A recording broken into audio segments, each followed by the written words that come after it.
Hey everyone, this is Miss Griffith once again. I have a reading lesson that I wanted to work my way through today. The purpose of this lesson is to think about key details and asking questions after reading a story. If we look, it tells us that a key detail is an important piece of information.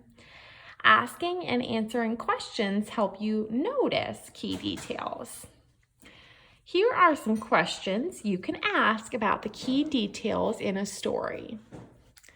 Who are the characters? Where are the characters? What are the characters doing? You can also think about when are they doing this and why are they doing this?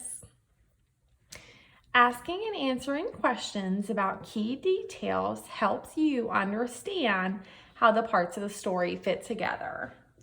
So now that I have talked a little bit about key details and asking questions in order to help you get those key details, I am going to go ahead and read a story, and then we will touch base on the comprehension questions at the end. This story is titled The Secret Life of Elvis, and it is by Molly Leonard. Looking at the cover of the story, I see a dog, and then I see what looks to me like a thought bubble with some animals in it.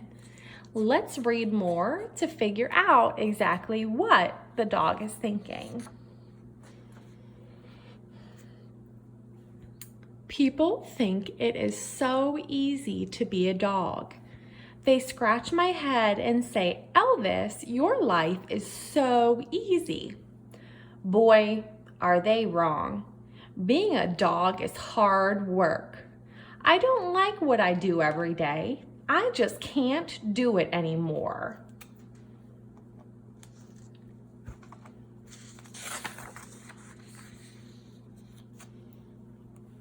I wake up on a cold, hard floor every day. I eat dry dog food for breakfast. Yuck. Then I have to drag myself out the door to chase the mailman. I do not want to chase the mailman. He is a nice guy. He scratches my belly. He feeds me bananas.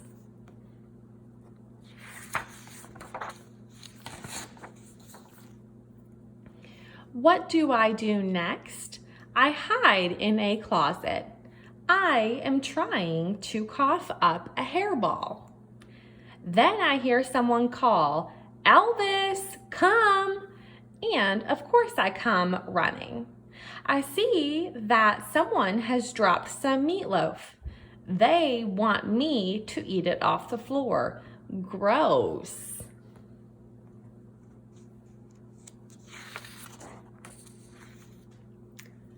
Finally, I talk to my best friend Maxwell. "What should I do?" I ask him. Maxwell lives under the dishwasher.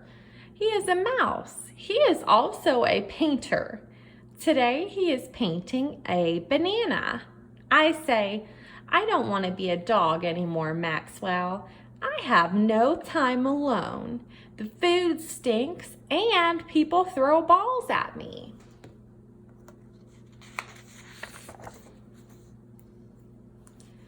"I know what you mean," Maxwell says as he paints.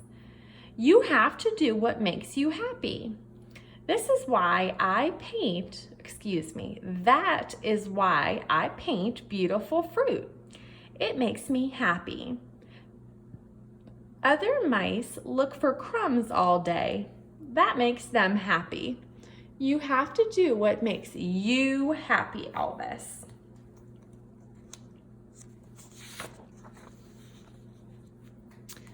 I think about this. Then I say, "Well, I like licking my paws.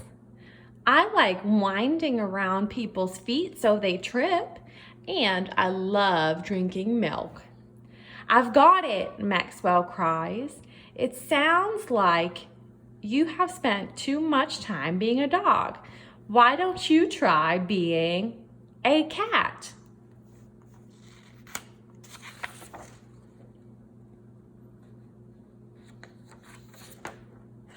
This is actually the end of the story. So the story ends by Maxwell, who is the rat or mouse, telling the dog, why don't you try being a cat? Now we are going to work our way through some of the questions. Question number 1. Which character is telling the story? A small boy, B, a dog, or C, a person? One thing that you want to do as a reader, whenever you are given comprehension questions, you want to make sure to read or to look at all of the answer choices before making your choice. I'm going to go through and X out any characters or answer choices I know that are incorrect. The story did not use a small boy or did not talk about a small boy. The story also did not talk about a small girl. So I'm going to circle B because that is the answer choice that is left. And if I think back to the story was told by the dog. Question number 2. How is Elvis different from most dogs? Complete the sentence. Elvis does not like to blank the mailman. Whenever I am given a question like this, I can reread the sentence when I include each answer choice in the sentence. Elvis does not like to chase the mailman. That sounds okay, but I'm going to keep going to make sure I look at all of the answer choices. Elvis does not like to drag the mailman.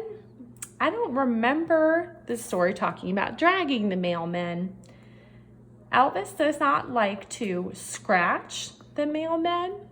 Nope, that's not it either.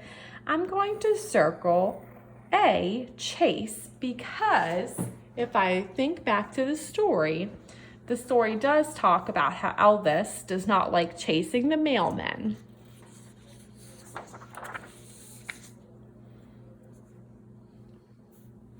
Question 3.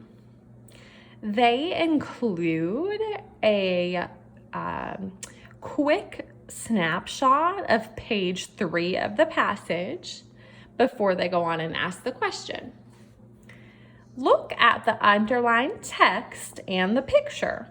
What do you learn about Elvis? So first, I need to look at the underlined text. They want me to eat it off the floor. Gross. That is the text that is underlined. And then if we look at the picture, it looks to me like the dog is shying away from whatever is on the floor. I have read the story, so I know that there is meatloaf on the floor. Using the underlined text that I just read and using what I know about the picture, I'm going to go through my answer choices to see which one gives me information that I've learned about Elvis. A, he does not want to eat the meatloaf. That could be true. B, he does not want to hide in the closet. Well, there is no closet in the picture, and the underlined text does not mention a closet, so I'm going to X out that answer choice. C, he does not want to come running. Well, I don't see the dog running in the picture, and once again, if I read the text that is underlined, It does not mention a dog running. I learned from looking at the picture and the underlined text that Elvis does not want to eat the meatloaf that was left on the floor for him.